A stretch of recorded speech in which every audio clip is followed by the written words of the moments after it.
Se equivoca, querido. El barco va a buena velocidad, pero en Sundays es un mar muerto, o casi, con sus riberas planas, perdidas en la niebla. No se sabe dónde comienza y dónde termina, de dónde nos movemos sin ninguna referencia. No podemos estimar nuestra velocidad. Avanzamos sin que nada cambie. Eso es una navegación. Eso no es una navegación, sino un sueño. En el archipiélago griego tenía la impresión de lo contrario. Nuevas islas aparecían sin cesar en círculos del horizonte. Sus lomos sin árboles dibujaban el límite del cielo. Sus costas rocosas contrastaban rotundamente sobre el mar. Ninguna confusión. En la luz precisa, todo era un punto de referencia. Y de una isla a otra, sin tregua, en nuestro barquito, que a pesar de todo avanzaba con... Tuve una impresión de saltar, noche y día, sobre la cresta de las breves olas frescas, en un recorrido colmado de espuma y de risas. Desde ese entonces, la propia Grecia deriva en alguna parte de mi interior, a bordo de mi memoria incansable. Yo también derivo. No me estoy poniendo lírico. Deténgase, caballero, se lo ruego. A propósito, ¿conoce Grecia? ¿No? Tanto mejor. ¿Qué haríamos ahí?, me pregunto. Para estar ahí hay que tener el corazón puro. ¿Sabía usted que ahí los amigos se pasean por las calles de dos en dos, tomados de la mano? Sí, las mujeres se quedan en su casa, y uno puede ver a hombres maduros, respetables, engalanados con bigote, caminar a paso largo gravemente por las banquetas, con sus dedos entrelazados. A los del amigo, ¿de vez en cuando también en Oriente? De acuerdo, pero dígame, ¿me tomaría de la mano en las calles de París? Estoy bromeando. Nosotros tenemos modales, y la sociedad nos hace formales. Antes de presentarnos en la isla griega tendríamos que lavarnos durante mucho tiempo. Ahí el aire es casto, el mar y el gozo, claros. Nosotros, en cambio, sentémonos en esas tumbonas. ¡Qué bruma! Creo que me había quedado en el tema del confort. Sí, le diré de qué se trata. Después de luchar, después de haber agotado mis grandes ademanes insolentes, desmoralizado por lo inútil de mis esfuerzos, decidí apartarme de la compañía de los hombres. No, no, no busqué la isla desierta, ya no hay más. Solamente me refugié en las mujeres. Usted lo sabe, ellas nos condenan. Realmente ninguna debilidad, más bien tratara de humillar o desarmar nuestras fuerzas. Es por eso que la mujer es la recompensa, no del guerrero, sino del criminal. Ella es un puerto, su refugio. Generalmente, en la cama de las mujeres es donde se detienen a los criminales. ¿No? ¿No? ¿Es ella lo único que nos queda en el paraíso de esta tierra? Desamparado, corría mi puerto natural, pero ya no pronunciaría más discursos. Aún representaba un poco. Por costumbre, sin embargo, me faltaba la inventiva. Vacilo en confesarlo, por medio de pronunciar otra vez alguna mala palabra. Me parece que en esa época sentía la necesidad de un amor. Es obsceno, ¿verdad? En todo caso, sentía un sordo sufrimiento, una suerte de privación, que me hacía más vacío y que me permitió, entre forzado y curioso, entablar algunas relaciones. Puesto que sentía necesidad de amar y ser amado, creí estar enamorado. Dicho de otro modo, representé el papel de tonto. Con frecuencia, me sorprendía haciendo una pregunta que como hombre con experiencia siempre había evitado hasta entonces. Me escuchaba preguntar, ¿me ama? Usted conoce la respuesta que se acostumbra a dar en esos casos. ¿Y tú? Yo respondía, sí. Me encontraba comprometido más allá de mis verdaderos sentimientos. Si osaba decir no, me arriesgaba a ya no ser amado, y entonces sufriría. Entre más se encontraban amenazados el sentimiento en el que yo esperaba encontrar reposo, más lo exigía de mi compañera. Me veía entonces obligado a hacer promesas cada vez más explícitas. Llegaba a exigir de mi corazón un sentimiento cada vez más vasto. Así asumí una falsa pasión por una tonta aturdida que había leído tantas novelas rosas que hablaba de amor con la seguridad y la convicción de un intelectual que anunciaba la sociedad sin clases. La convicción, usted no lo ignora, es contagiosa. Intenté hablar también del amor, y terminé por persuadirme a mí mismo, al menos hasta el momento en que ella se convirtió en mi amante, y yo comprendí que las novelas rosas que enseñaban a hablar de amor no enseñaban a practicarlo. Después de haber amado a un loro tuve que acostarme con una serpiente. Busqué, pues, en otra parte el amor prometido por los libros, y que nunca había encontrado en la vida. Pero me faltaba entrenamiento. Hacía más de 30 años que me amaba exclusivamente a mí mismo. ¿Cómo esperar perder semejante costumbre? No la perdí, y seguí siendo un veleidoso de la pasión. Multipliqué las promesas, mantuve amores simultáneos, como los que había tenido en otro tiempo, relaciones múltiples. De este modo acumulaba más desgracias para las otras que en la época de mi felicidad indiferencia.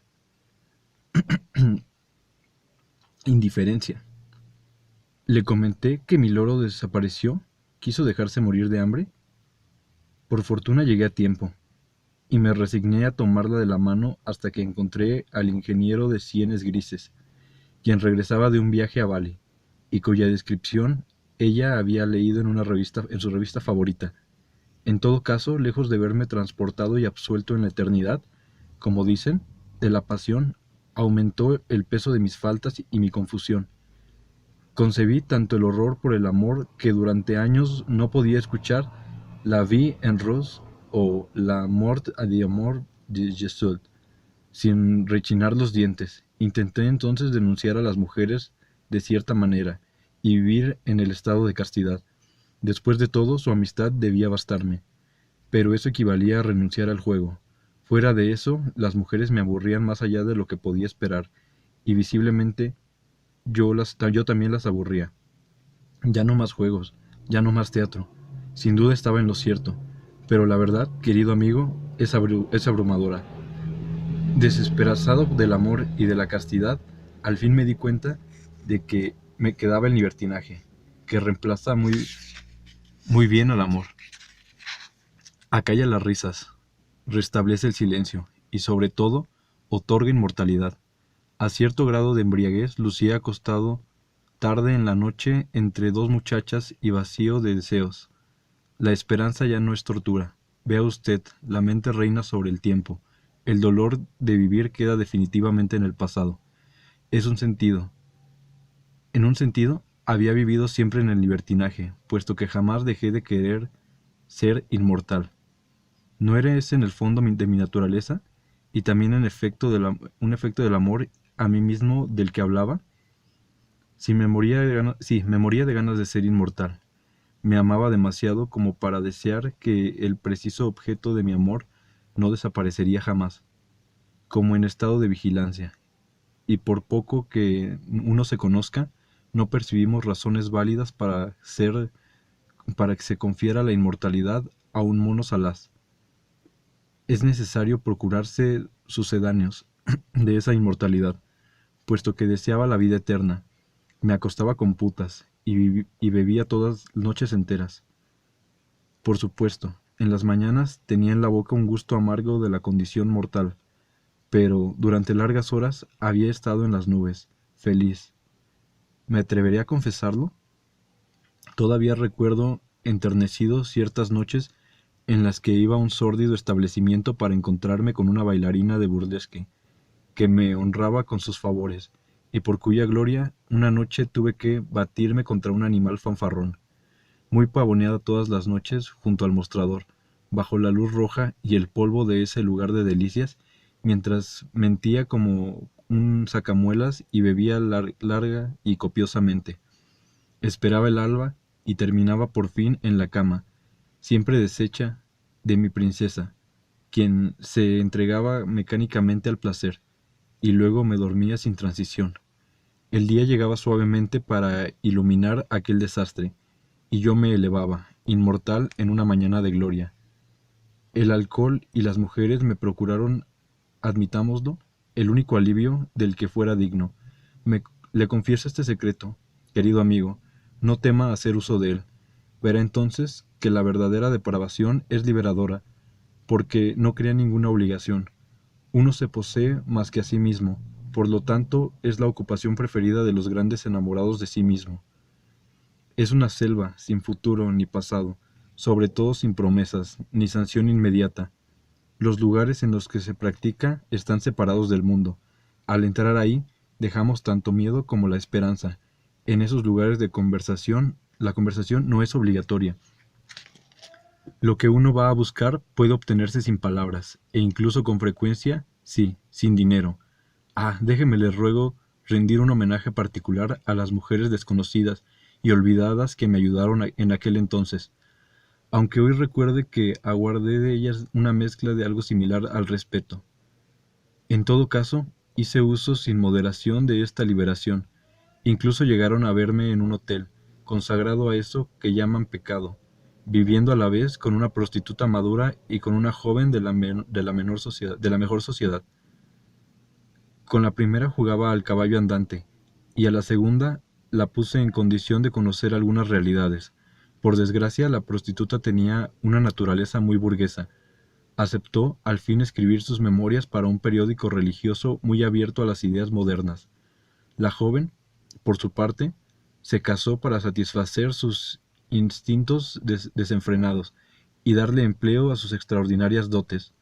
Tampoco estoy menos orgulloso de que una corporación masculina frecuentemente calumniada en aquella época me haya recibido como un igual. Se lo diré de paso. Usted sabe que aún en las personas muy inteligentes las personas muy inteligentes se sienten orgullosas de poder vaciar una botella más que el vecino, por si hubiera podido encontrar la paz y la liberación en esta feliz disipación. Pero, una vez más, encontré un obstáculo en mí mismo. Esta vez se trató de mi hígado, y de un cansancio tan terrible que todavía no me ha abandonado. Jugamos a ser inmortales, y al cabo de algunas semanas ya no sabemos si podremos arrastrarnos hasta el día siguiente. El único beneficio de esta experiencia, cuando hube renunciado a mis hazañas nocturnas, fue que la vida se me hizo menos dolorosa. El cansancio que carcomía mi cuerpo había erosionado al mismo tiempo muchos puntos vivos en mí.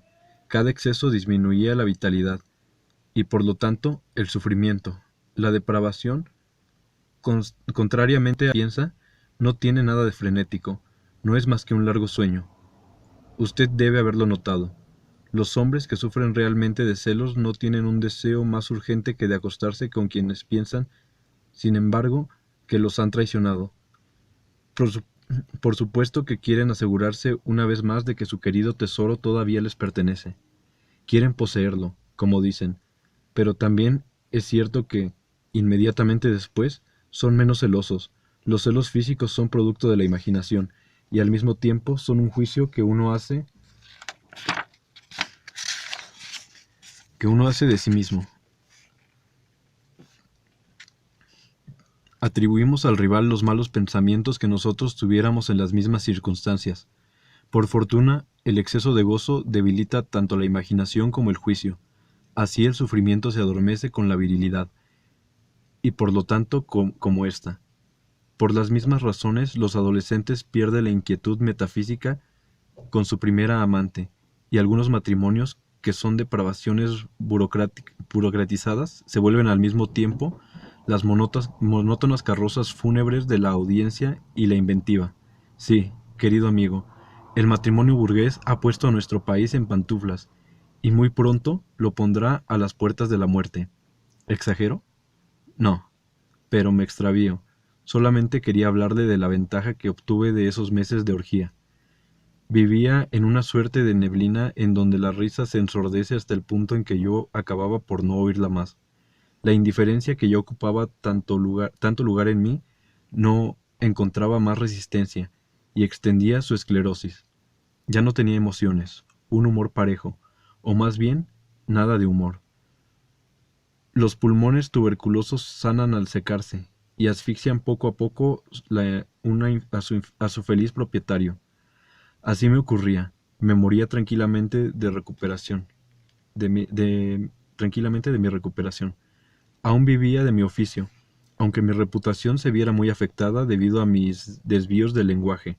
El ejercicio regular de mi profesión estaba comprometido por el desorden de mi vida.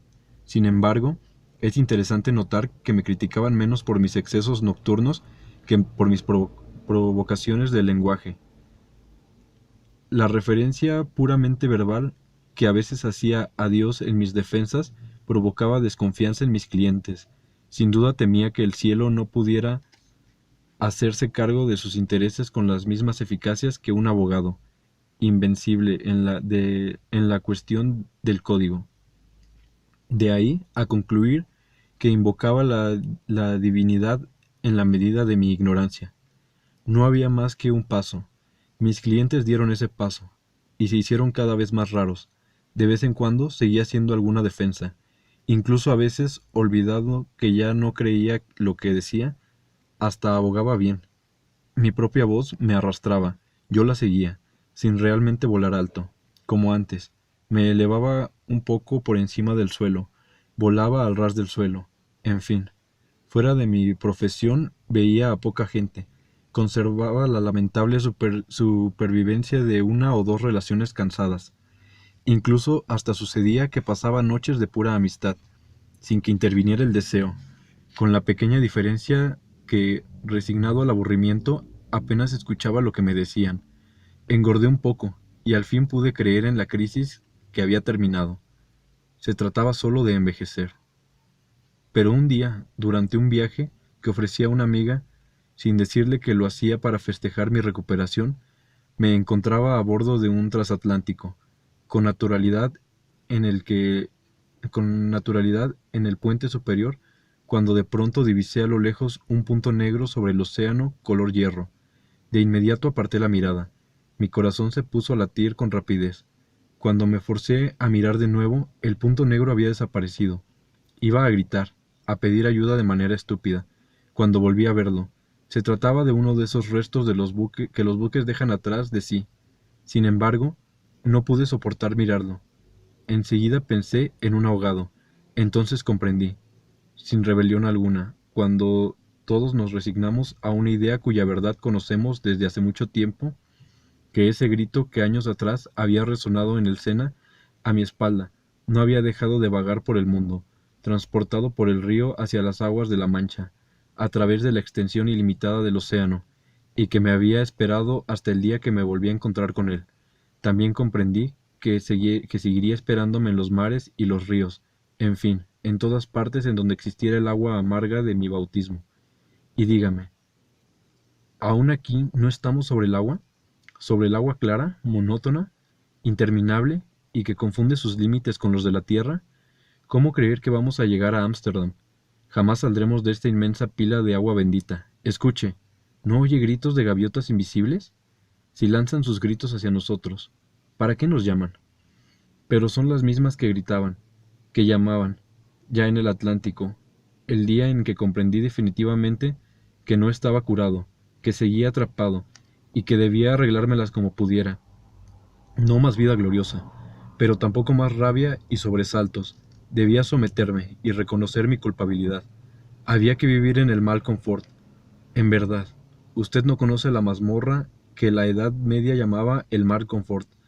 En general, ahí lo dejan olvidado para el resto de su vida. Esta celda se distinguía de otras por sus ingeniosas dimensiones. No era lo suficiente alta como para que se pudiera estar de pie, ni lo suficientemente larga como para acostarse.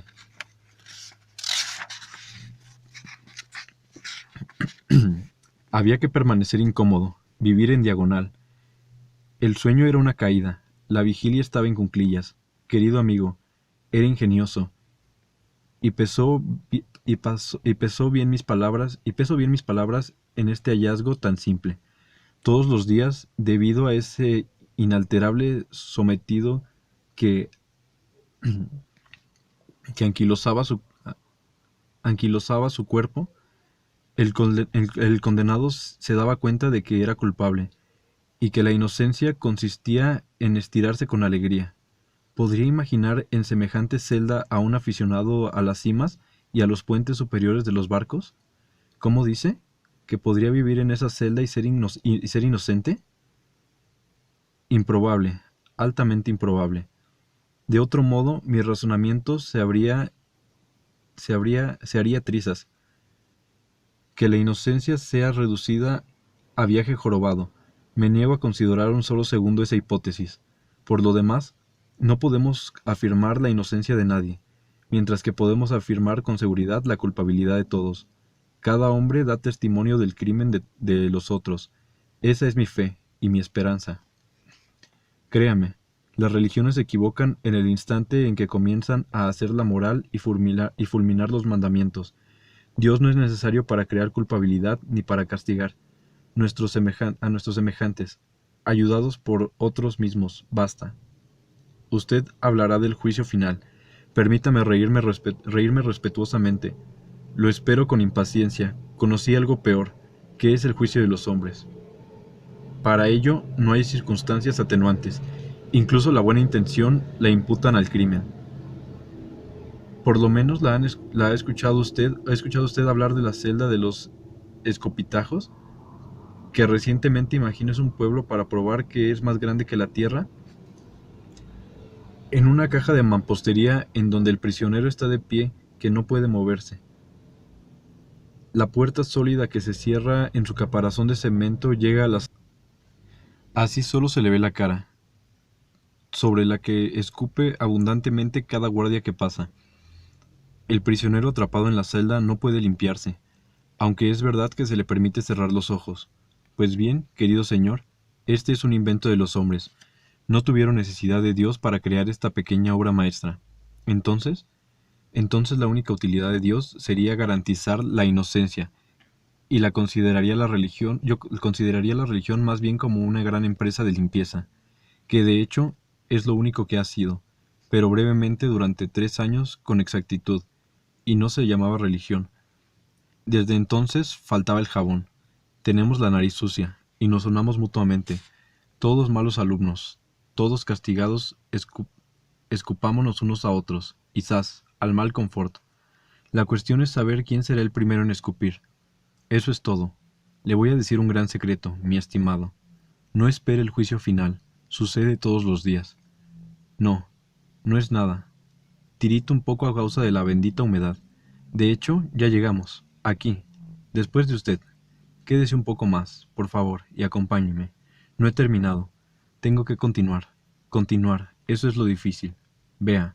¿Sabe por qué crucificaron al otro? ¿A aquel a quien tal vez piensa en este momento? Bueno, hay muchas razones para ello. Siempre hay razones para el asesinato de un hombre. En cambio, es imposible justificar que viva. Es por eso que el crimen siempre encuentra abogados, mientras que la inocencia solamente a veces.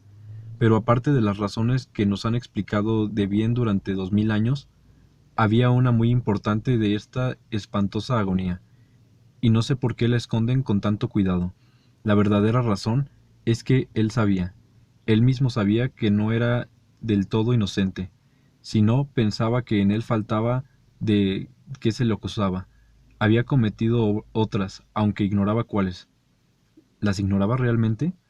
Después de todo, él estaba ahí, debido a haber escuchado hablar de cierta masacre de inocentes.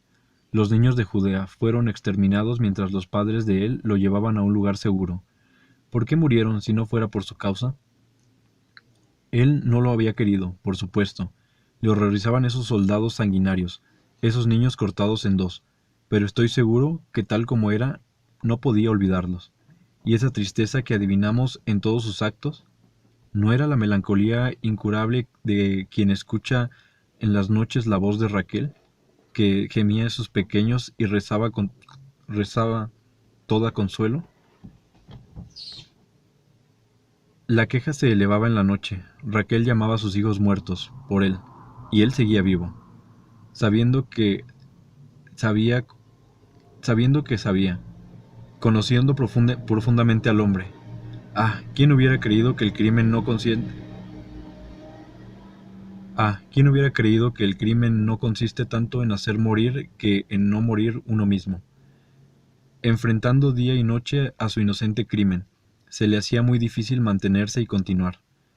Era mejor terminar, no defenderse, morir.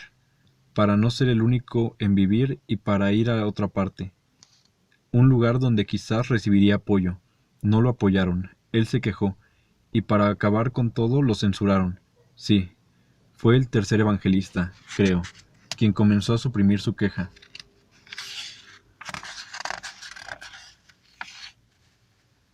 ¿Por qué me han abandonado? Era un grito sedioso. ¿No era cierto? Entonces, las tijeras. Por otro lado, observé que si Lucas no hubiera suprimido nada, apenas hubiéramos notado el asunto. En todo caso, no hubiera ocupado un lugar tan importante.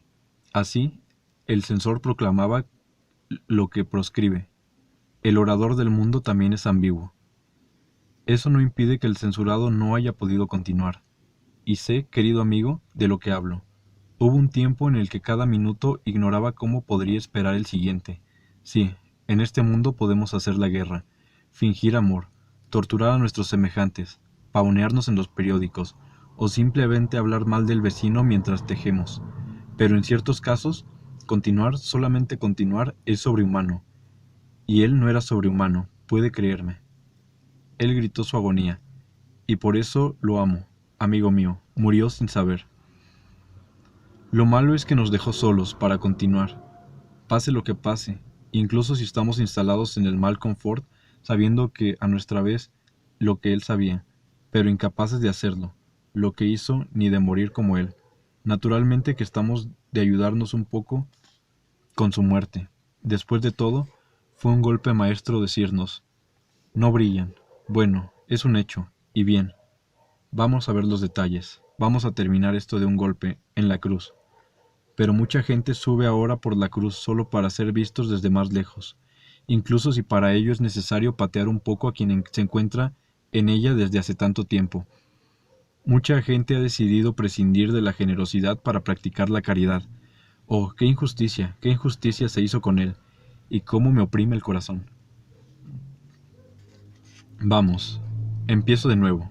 Voy a abogar. Perdóneme. Comprenda que tengo mis razones. Mire, a una calle de aquí hay un museo que se llama Nuestro Señor en el ático.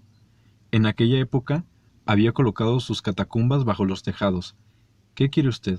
Aquí todos sótanos se inundan, pero hoy puede estar seguro, su Señor ya no está en el ático ni en el sótano.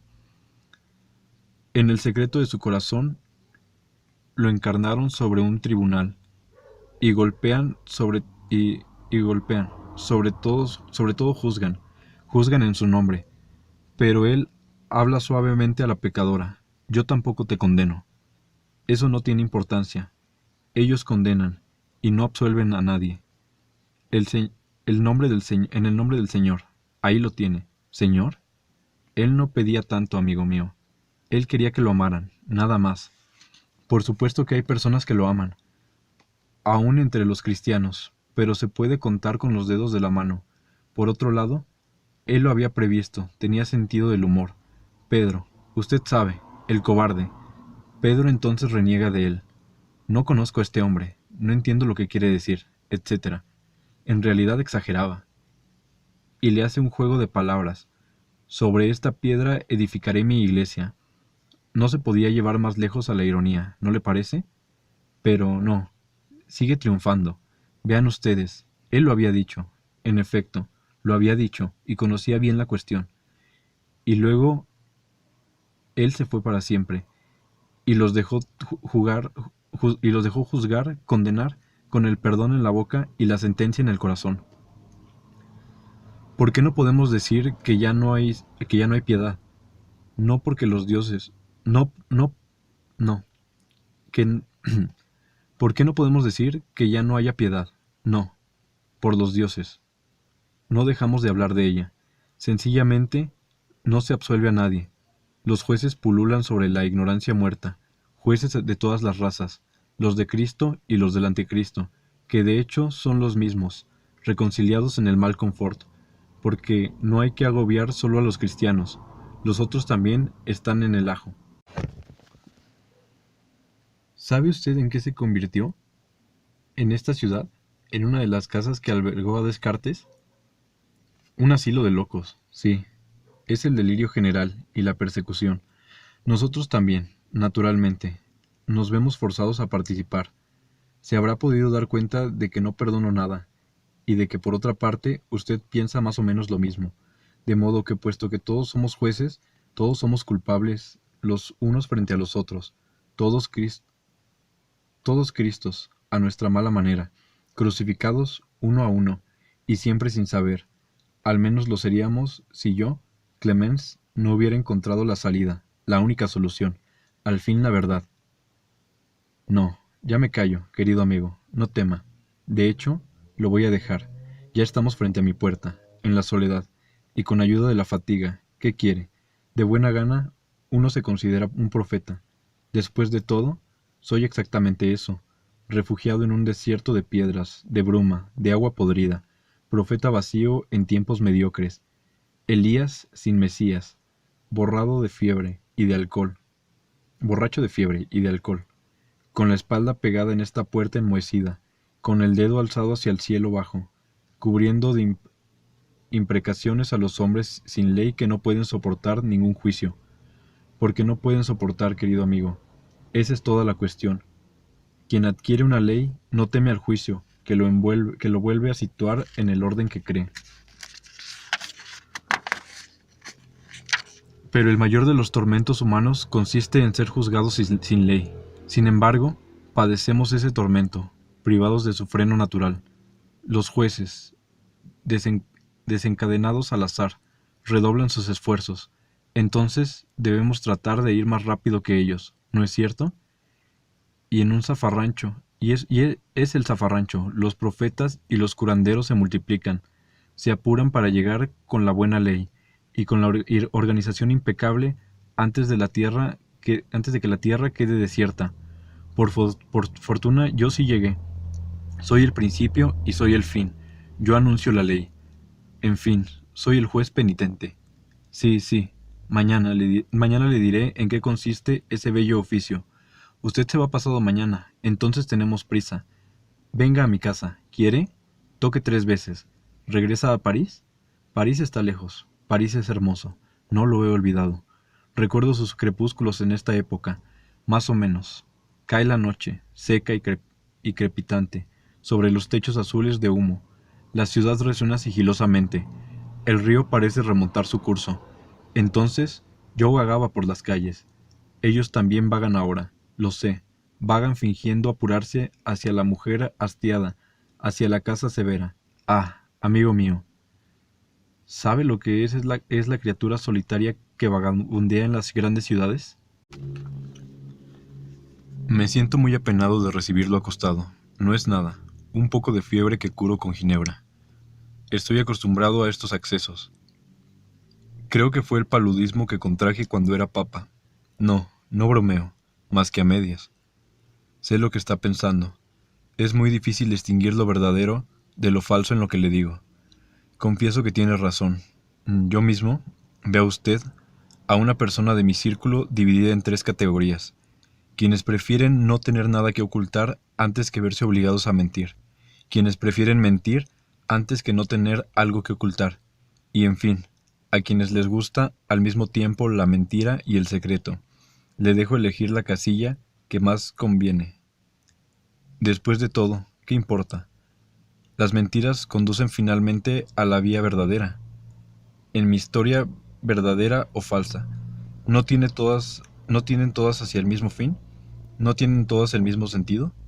Entonces, ¿qué importa que sean verdaderas o falsas? Sí, en ambos casos significan lo que fui y lo que soy.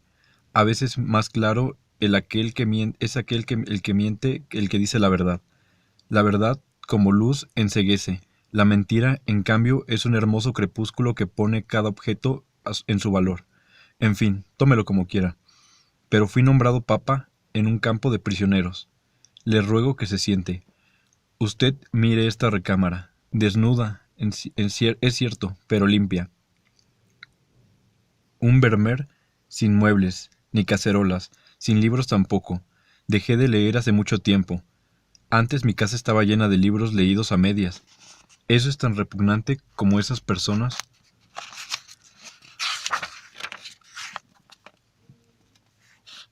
que mordisquean un foie gras y mandan tirar el resto.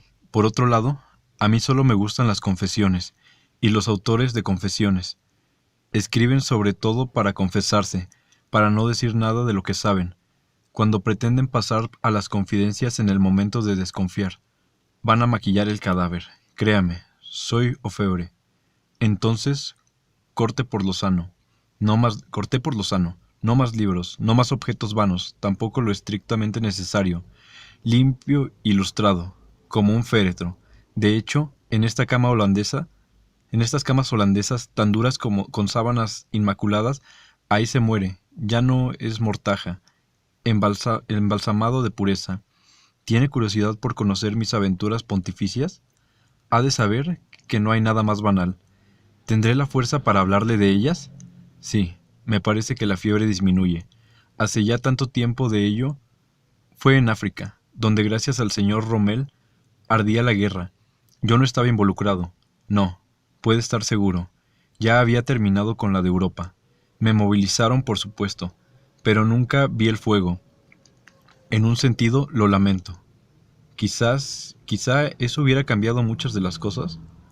El ejército francés no me necesita en el frente. Únicamente me pidió que partiera en la retirada. Después llegué a París, y los alemanes también. Traté con la resistencia, de la que comenzaba a hablar, aproximadamente en el momento que descubrí que era un patriota. ¿Sonríe? Se equivoca. Yo hice mi descubrimiento en los pasillos del metro. En Chalet, un perro se había extraviado en el laberinto. Grande, el pelo tieso, una oreja quebrada, los ojos alegres. Daba brincos y olfateaba las pantorrillas que pasaban. Me gustaban los perros que tienen una ternura muy antigua y fiel. Me gustaban porque siempre perdonan. Llamé a aquel perro que, visiblemente conquistado, vaciló moviendo con entusiasmo el trasero, algunos metros frente a mí. En ese momento, un joven soldado alemán que caminaba alegremente me rebasó. Cuando llegué frente al perro, le acaricio la cabeza. Sin vacilar, el animal comenzó a pisar de los talones con el mismo entusiasmo y desapareció con él. Por el despecho y la especie de furor que sentí contra el soldado alemán, tuve que reconocer que mi reacción era patriótica. Si el perro hubiera seguido a un civil francés, ni siquiera lo hubiera pensado. Por el contrario, imaginaba esa simpatía animal convertida en mascota de un regimiento animal, y eso me enfurecía. La prueba era, pues, convincente. Me fui a la zona sur con la intención de informarme sobre la resistencia, pero cuando llegué y me informé, dudé. La empresa que parecía un poco loca y La empresa me parecía un poco loca y, para decirlo todo, romántica. Sobre todo, creo que la acción subterránea no convenía a mi temperamento, ni a mi gusto por las cimas ventiladas. Me parecía que me pedían hacer un tapiz en el sótano día y noche, esperando que unos brutos vinieran a descubrirme, destrozar primero mi tapiz y arrastrarme después a otro sótano para golpearme hasta la muerte. Admiraba a aquellos que se libraban de ese heroísmo de las profundidades, pero no podía imitarlos. Me fui entonces al norte de África, con la vaga intención de llegar a Londres, pero en África la situación no era clara. Los partidos de oposición me parecían tener iguales razones, y me abstuve.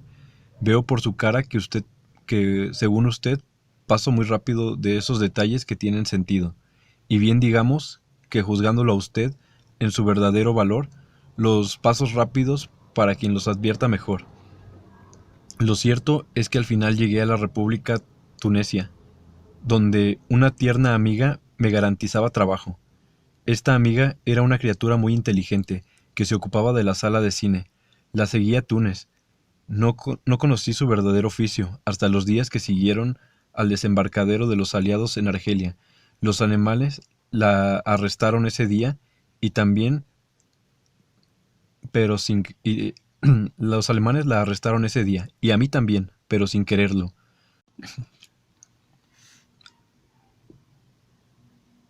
No sé qué se hizo de ella. En cuanto a mí, no me hicieron ningún daño, y después de pasar grandes angustias, comprendí que sobre todo se trataba de una medida de seguridad. Me internaron cerca de Trípoli, un campo donde sufríamos más de sed y de miseria que de malos tratos. No voy a hacer la descripción. Nosotros, hijos de la mitad del siglo, no necesitamos ilustraciones para imaginar ese tipo de lugares. Hace 150 años nos enternecíamos con lagos y con los bosques. Hoy tenemos el lirismo de lo celular. Así que confío en usted. No tiene más que agregar algunos detalles: el calor del sol vertical, las moscas, la arena, la falta de agua. Había conmigo un joven francés que tenía fe. Sí, decididamente, es un juego de hadas, del tipo Duguesclin, si prefiere. Se fue a Francia, a España, para pelear. El general católico lo había internado, y por haber visto los campos franquistas, los garbanzos estaban, sí, me atrevo a decir, bendecido por Roma. Había quedado sumido en una profunda tristeza.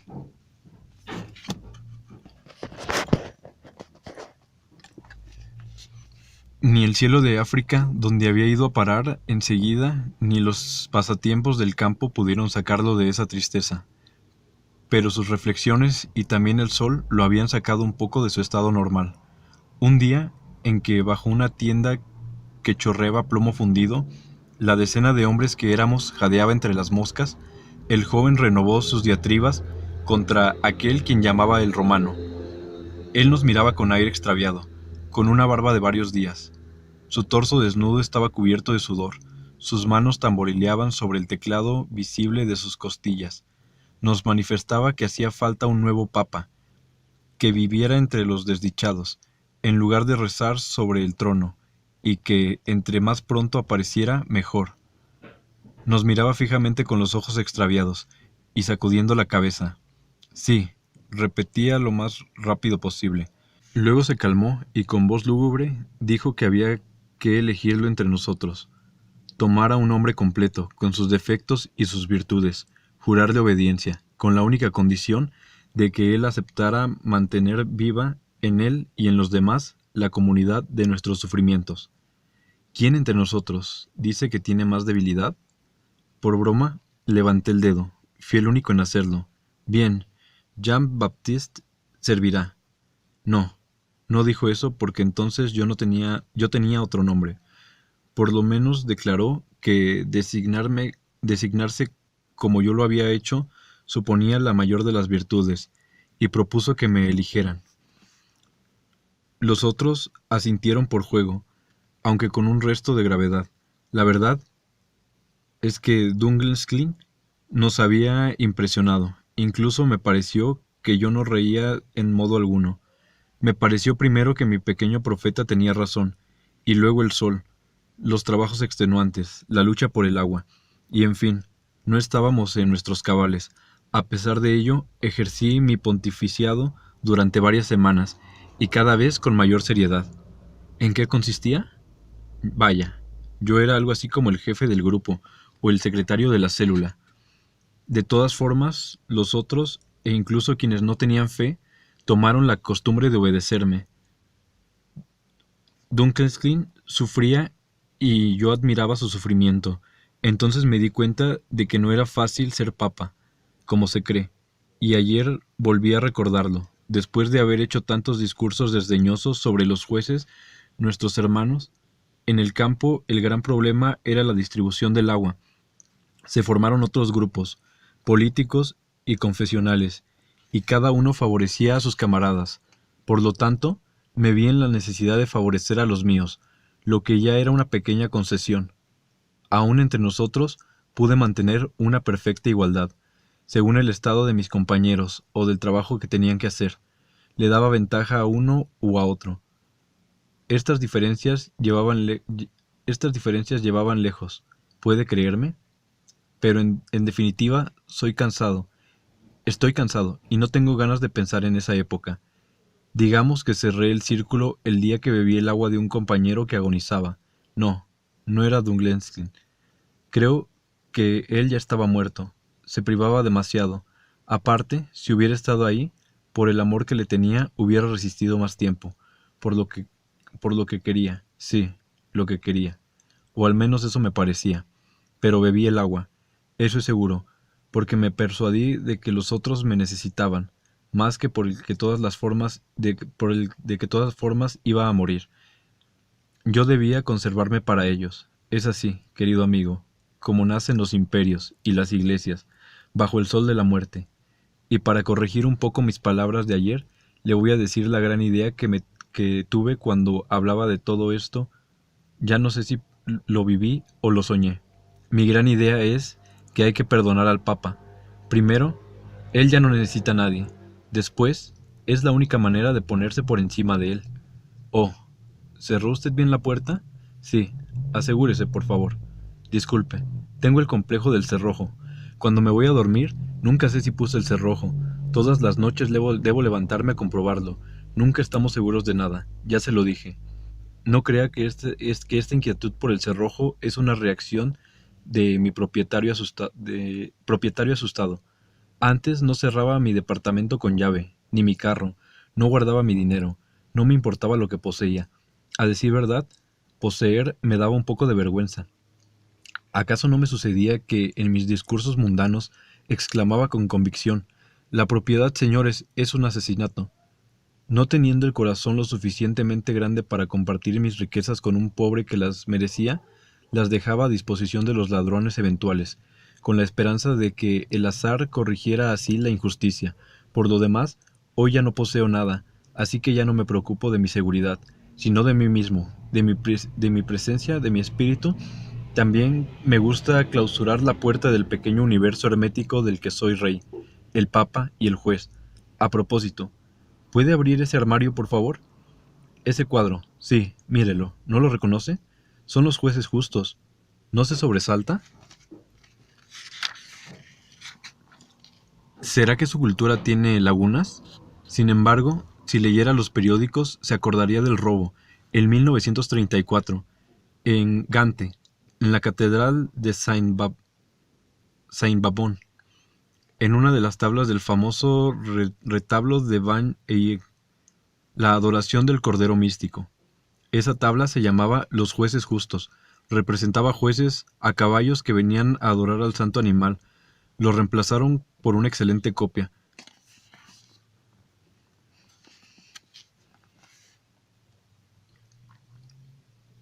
porque el original no logró encontrarse. Y bien, aquí lo tiene. No, yo no tuve nada que ver. Un nacido del Mexico City, a quien usted vio la tarde de anoche, se lo vendió a un gorila por una botella, una noche de embriaguez. Primero le aconsejé a nuestro amigo que lo colgara en un buen lugar, y por mucho tiempo.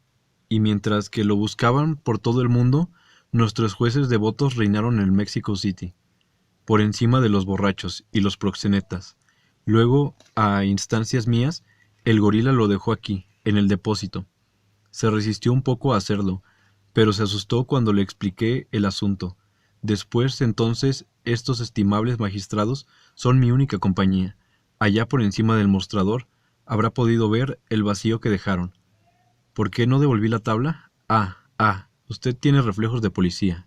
Bien, le responderé como lo haría un juez de instrucción. Sí, si por lo menos alguien hubiera podido darse cuenta de que ese cuadro vino a parar a mi recámara. En primer lugar, porque no es mío, sino del patrón del Mexico City, que lo merece tanto como el obispo de Gante. En segundo lugar, porque entre quienes desfilan frente a la adoración del Cordero Místico, nadie sabría distinguir la copia del original, y que en consecuencia nadie se perjudica por mi culpa. En tercer lugar, porque de esta manera yo domino. Se proponen jueces falsos para administrar el mundo, y yo soy el único que conoce a los verdaderos.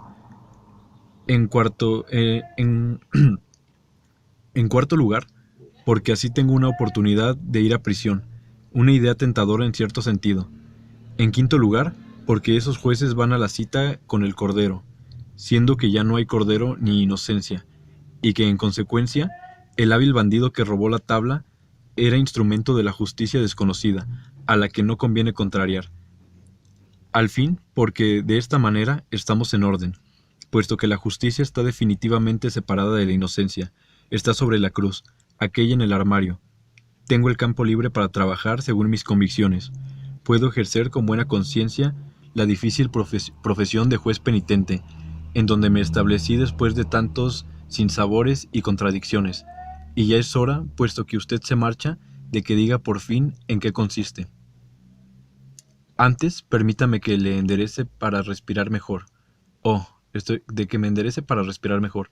Oh, qué cansado estoy. Ponga a mis jueces bajo llave. Gracias. En este momento ejerzo el oficio de juez penitente. Por lo regular, mis oficinas se encuentran en el Mexico City, pero las grandes vocaciones se prolongan más allá del lugar de trabajo. Aún en cama, febril funciono. Por otro lado, este oficio no se ejerce, se respira en todo momento. En efecto, no crea que durante 5 días le haya hecho discursos tan largos por puro gusto. No. En otra época hablé demasiado para no decir nada. Ahora mi discurso está orientado por las ideas, evidentemente, de acallar la risa, de evitar en personas el juicio, aunque en apariencia no haya ninguna salida. El gran obstáculo para salvarse del juicio no consiste en que nosotros mismos somos solo los prisioneros condenados. Antes, permítame que me enderece para respirar mejor. Oh, qué cansado estoy. Ponga a mis jueces bajo llave. Gracias. En este momento ejerzo el juicio de juez penitente. Por lo regular, mis oficinas se encuentran en el Mexico City, pero las grandes vocaciones se prolongan más allá del lugar de trabajo. Aún en cama, febril, funciono. Por otro lado, este oficio no se ejerce, se respira en todo momento. En efecto, no crea que durante 5 días le haya hecho discursos tan largos por puro gusto. No. En otra época hablé demasiado para no decir nada. Ahora mi discurso está orientado por la idea, evidentemente, de acallar las risas, de evitar en personas el juicio, aunque en apariencia no haya ninguna salida. El gran obstáculo para salvarse del juicio no consiste en que nosotros mismos somos los primeros en condenarnos. Entonces hay que comenzar por extender la condena de todos, sin discriminación, para así diluirla. No hay excusas, jamás, para nadie. Ese es el principio, mi punto de partida. Niego la buena intención, el error admitible, los pasos en falso, la circunstancia atenuante. Conmigo no se bendice. No se atribuyen absoluciones, simplemente se hacen las cuentas, y luego es tanto usted un depravado, un exhibicionista, un mitómano, un pederasta, un artista, etc. Tal cual, así de seco. Tanto en filosofía como en política, soy partidario de todas las teorías que rechazan la inocencia del hombre, y de toda práctica que lo trata como culpable. Así puede ver, querido amigo, a un partidario iluminado de la servidumbre. A decir verdad, sin ella no hay solución definitiva. Lo comprendí muy rápido. En otra época, solamente tenía la libertad en la boca. La embarraba en el desayuno sobre mis rebanadas de pan. La masticaba todo el día. Llevaba por el mundo un aliento de libertad deliciosamente fresco. Asestaba en esa palabra maestra a cualquiera que me contradijera. La puse al servicio de mis deseos y de mi poder. La murmuraba en el lecho, al oído de mi pareja adormecida, y me ayudaba a colocarlas ahí. La deslizaba. Vamos, me emociono y pierdo las dimensiones. Después de todo, llegué a hacer la libertad de un uso más desinteresado. Y juzgue usted mi ingenuidad. Incluso llegué a defenderla 2 o 3 veces sin llegar. Claro, claro está, a morir por ella, pero sí a correr algunos riesgos. Debe perdonarme estas imprudencias. No sabía lo que hacía. No sabía que la libertad no es una recompensa ni una medalla que se celebra con champaña, ni tampoco un regalo, una caja de lisonjas para satisfacer la gula. Oh, no. Por el contrario, es un fastidio, una carrera de fondo, muy solitaria y muy agotadora. No hay champaña, no hay amigos que levanten sus copas y nos miren con ternura. Uno está solo en un cuarto sombrío, solo en ese banquillo frente a los jueces, y solo para decidir, frente a sí mismo o frente al juicio de otros. Al final de toda libertad hay una sentencia, y es por eso que la libertad es tan pesada de cargar, sobre todo cuando tenemos fiebre, o cuando tenemos dolor, o cuando no amamos a nadie. Ah, querido amigo, para quien está solo, sin Dios y sin amo, el peso de los días es terrible. Entonces hay que elegir un amo, puesto que Dios ya no está a la moda. De hecho, esa palabra ya no tiene sentido. No vale la pena arriesgarse a ofender a nadie. Mire, a nuestros moralistas, tan serios, que aman a sus semejantes y todo. Nada los separa definitivamente del estado de cristianos, salvo que no predican en las iglesias, según usted. ¿Qué les impide convertirse? El respeto. Puede ser el respeto de los hombres. Sí, el respeto humano. No quieren hacer un escándalo, se guardan sus sentimientos para ellos. Así conocí al novelista ateo que rezaba todas las noches. Ese no era impedimento. ¿Cómo le daba a Dios en sus libros? ¡Qué paliza! Como diría, no me acuerdo de quién, un libre pensador militante, a quien me confié levantó, sin malas intenciones, el brazo al cielo.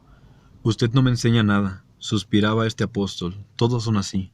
Según él, 80% de nuestros escritores escribían y proclamaban en nombre de Dios. Si solo pudieran no firmar sus libros, pero firman, dice, porque se aman, y no proclaman nada, porque se detestan. Como de cualquier modo no pueden evitar juzgar, entonces tratan de compensar con la moral. En definitiva, tienen el satanismo virtuoso. Qué época singular, en verdad. ¿Qué tiene de asombro que los espíritus estén agitados y que uno de los amigos ateo, cuando era un marino irreprochable, se haya convertido al volverse adúltero? Ah, los pequeños traicioneros, falsos, hipócritas, tan conmovedores con eso. Créame, todos son así, aun cuando incendien el cielo, que sean ateos o devotos, moscovitas o bostonianos, todos son cristianos de padre a hijo. Pero precisamente, no hay más padre, no hay más regla, entonces somos libres, y hay que arreglárselas por sí mismos. Y como por ningún motivo quieren la libertad ni la sentencia, rezan para que se golpeen los dedos, inventan reglas terribles, corren a construir hogueras para reemplazar las iglesias. Son sanavarolas, le digo a usted, pero solo creen en el pecado, nunca en la gracia. Por supuesto que piensan, ella, la gracia. Eso es lo que quieren, el sí, el abandono, la felicidad de ser. Y quién sabe, porque además son sentimentales. También también los esponsales, la joven fresca, el hombre recto, la música. Yo, por ejemplo, que no soy sentimental, ¿sabe qué soñé? Un amor completo, con todo el corazón y todo el cuerpo, de día y de noche, en un brazo incesante, en el que se agotará, en el que se gozará y me exaltará, y todo esto durante 5 años después de la muerte. ¡Qué desgracia! Entonces, ¿no es cierto? Sin esponsales, o sin el amor incesante, sería el matrimonio brutal, con la fuerza del látigo.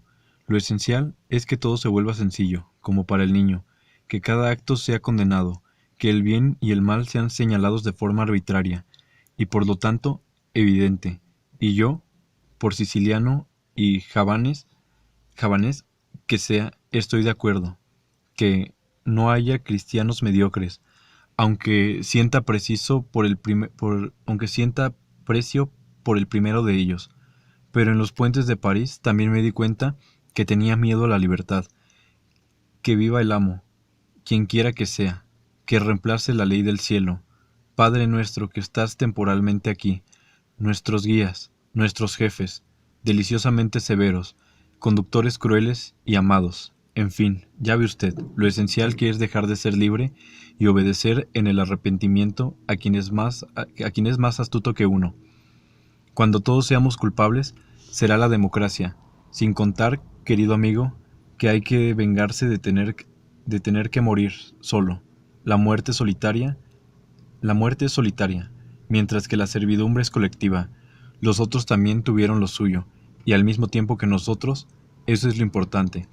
todos reunidos por fin, pero de rodillas y con la cabeza baja. ¿No es también bueno vivir a semejanza de la sociedad, y para ello no es necesario que la sociedad se asemeje a mí? La amenaza, el deshonor, la policía, son sacramentos de esta semejanza. Despreciado, perseguido, forzado, ahora puedo mostrar todo mi potencial. Gozar lo que soy, ser natural al fin. Es por eso, querido amigo, que después de haber proclamado solamente la libertad, decidí en secreto que debía dejársela sin demora a cualquier otro, y que cada vez que puedo, predico en mi iglesia del Mexico City. Invito a la buena gente a someterse y a aspirar humildemente a las comodidades de la servidumbre, a riesgo de presentarla como la verdadera libertad. Pero no estoy loco. Bien, me doy cuenta de que la esclavitud no es para mañana. Eso será uno de los beneficios del futuro.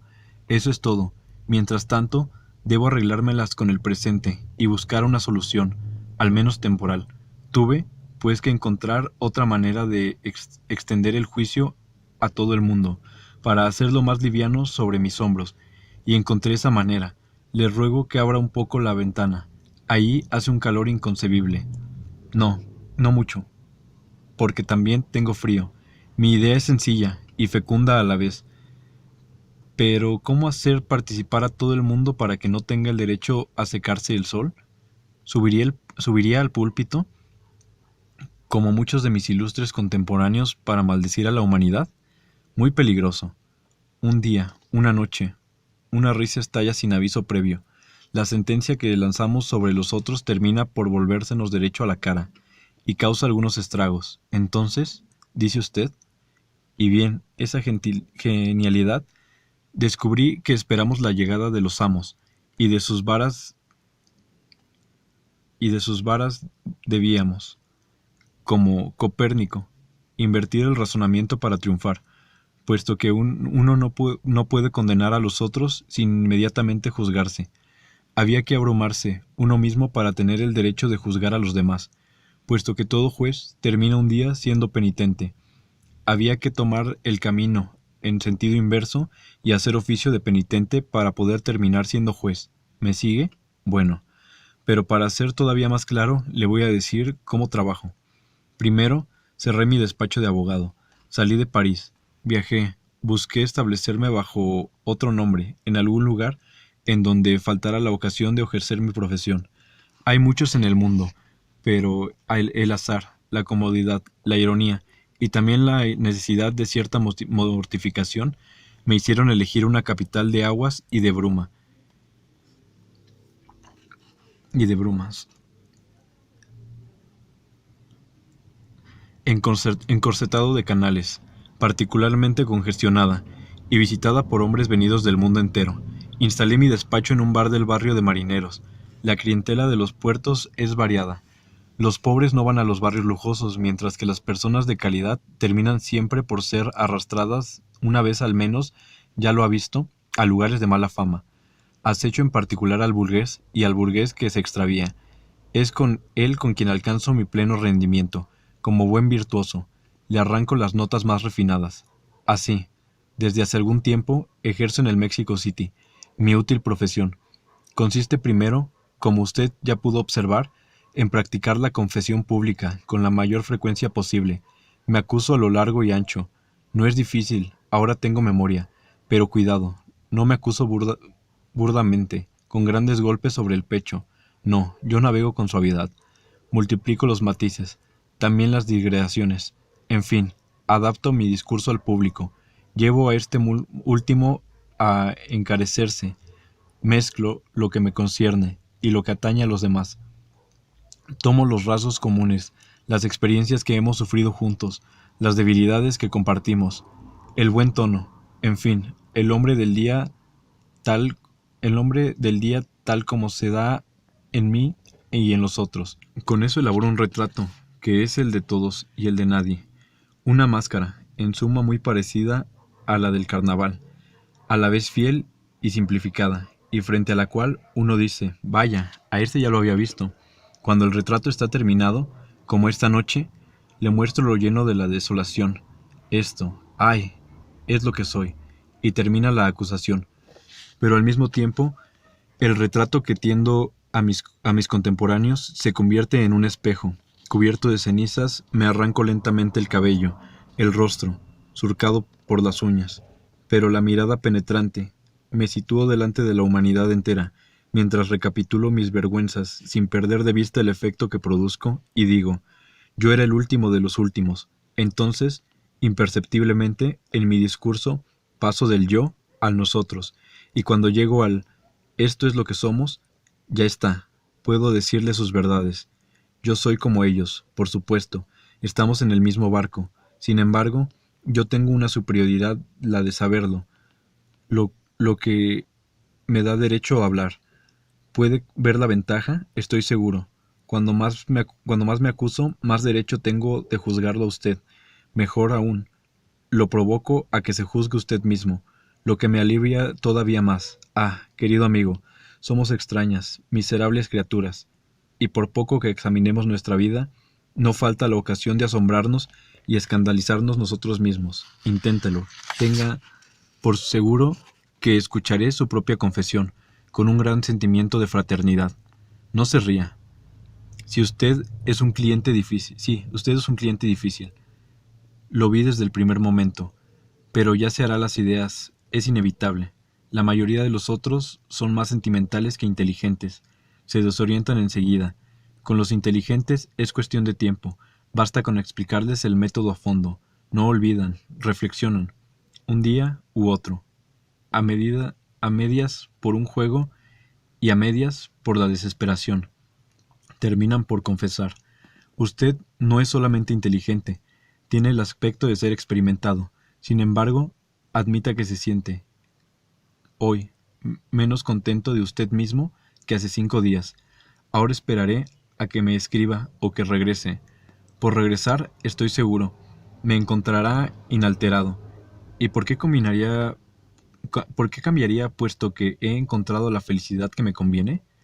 Acepté la duplicidad en lugar de afligirme.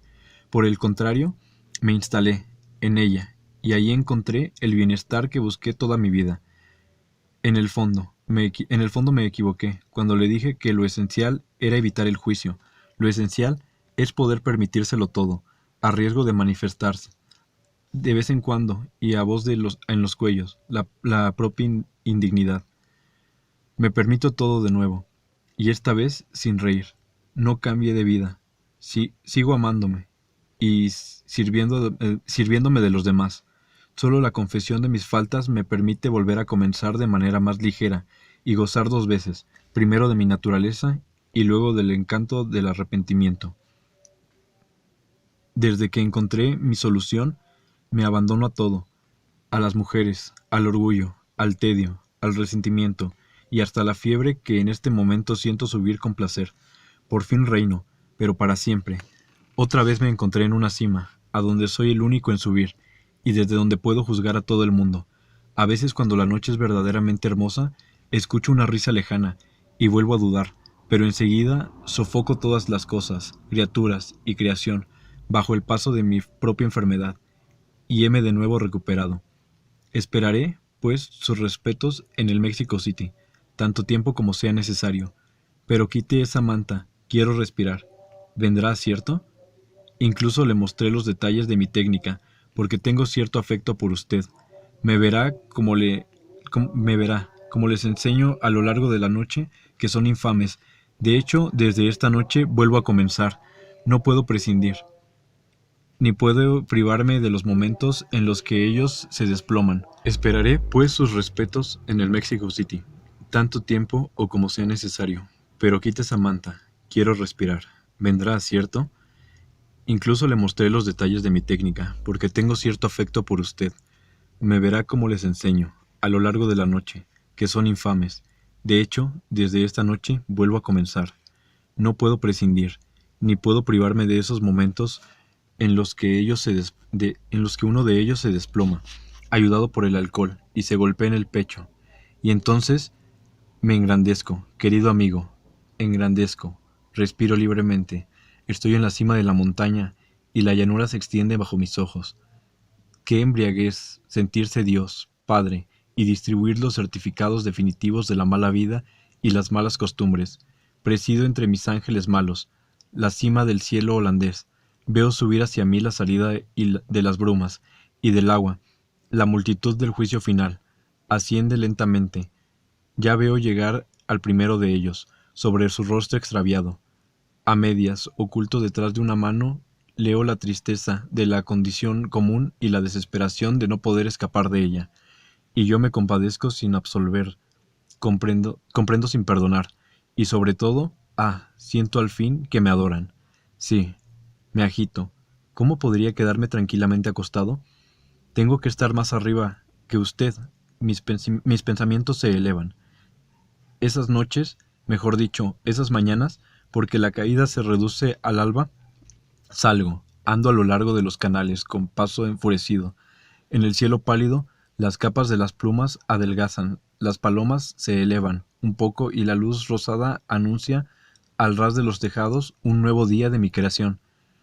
En el Damrak, el primer tranvía hace sonar su campanilla en el aire húmedo y anuncia el despertar de la vida en el extremo de esta Europa, en la que, al mismo momento, cientos de millones de hombres, mis súbditos, salen de la cama penosamente, la boca amarga, para ir sin alegría al trabajo, entonces volando con el pensamiento sobre todo este continente, sin saber que están sometidos a mí, bebiendo el día de ajenjo que nace, borracho por fin las malas palabras.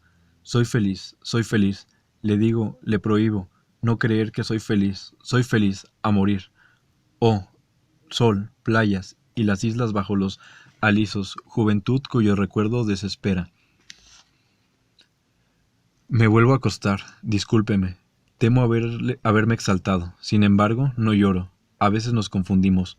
Dudamos de la evidencia, aun cuando hayamos descubierto los secretos de una buena vida. Mi solución, por supuesto, no la ideal. Pero cuando uno no ama su vida, cuando uno sabe que hay que cambiarla, no es posible elegir. ¿No es cierto? ¿Qué hacer para ser otro? Imposible. Sería necesario ya no ser nadie, olvidarse por alguien. Una vez menos. ¿Pero cómo? No me agobie demasiado. Soy como ese viejo pordiosero que un día en la terraza de un café no quería soltar mi mano. Señor, decía, no es que sea mal hombre, sino que uno pierde la luz. Si hemos perdido la luz, las mañanas, la santa inocencia de quien se perdona a sí mismo. Mire caer la nieve. Oh, tengo que salir. Ámsterdam dormía en la noche blanca. Los canales de jade oscuro bajan los pequeños puentes nevados. Las calles desiertas. Mis pasos ahogados. Será la pureza fugaz ante el fango de la mañana.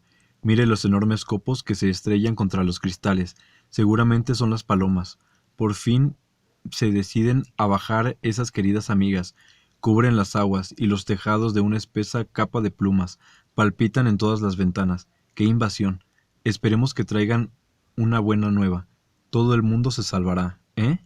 Y como solamente los elegidos, las riquezas y las penas se compartirán, y usted, por ejemplo, a partir de ahora, se acostará todas las noches sobre el suelo por mí. Vaya toda la inspiración. Vamos, confiese que se quedaría atónito si una carroza descendiera del cielo para llevarme, o si la nieve se incendiara de repente. ¿No lo cree posible? Yo tampoco. Pero, de todos modos, tengo que salir.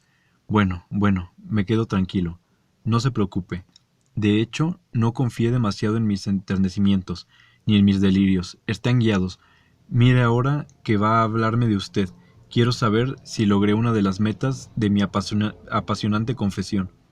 En efecto, siempre espero que mi interlocutor sea agente de policía y me arreste por el robo de los jueces justos. Por lo demás, nadie puede arrestarme, ¿no es cierto? Pero ese robo cae dentro del círculo de la ley, y yo dispuse todo para hacerme cómplice. Escondo ese cuadro, y lo muestro a quien quiera verlo. Entonces me arrestaría. Eso sería un buen comienzo. Quizá después se ocuparía del resto. Me decapitarían, por ejemplo, y ya no tendría miedo a morir. Estaría salvado. Sobre el pueblo reunido, usted salvaría entonces mi cabeza, aún fresca, para que se reconocieran en ella y volviera de nuevo a dominarlos. Sería ejemplar. todo quedaría consumado. Yo habría terminado sin pena ni gloria mi carrera de falso profeta, que grita en el desierto y se rehúsa a salir de él. Pero, naturalmente, usted no es agente de policía. Sería demasiado simple. ¿Cómo? Ah, lo sospechaba. Vea usted. Este extraño afecto que tenía por usted tenía, pues, sentido. Usted ejerce en París la bella profesión de abogado. Bien, sabía que éramos de la misma raza. ¿No somos todos parecidos? ¿No hablamos sin tregua y a nadie siempre se nos confronta de las mismas preguntas, aunque conozcamos la respuesta de antemano? Vamos, se lo ruego, cuénteme lo que le sucedió una noche en los muelles del Sena, y cómo logró nunca poner su vida en riesgo.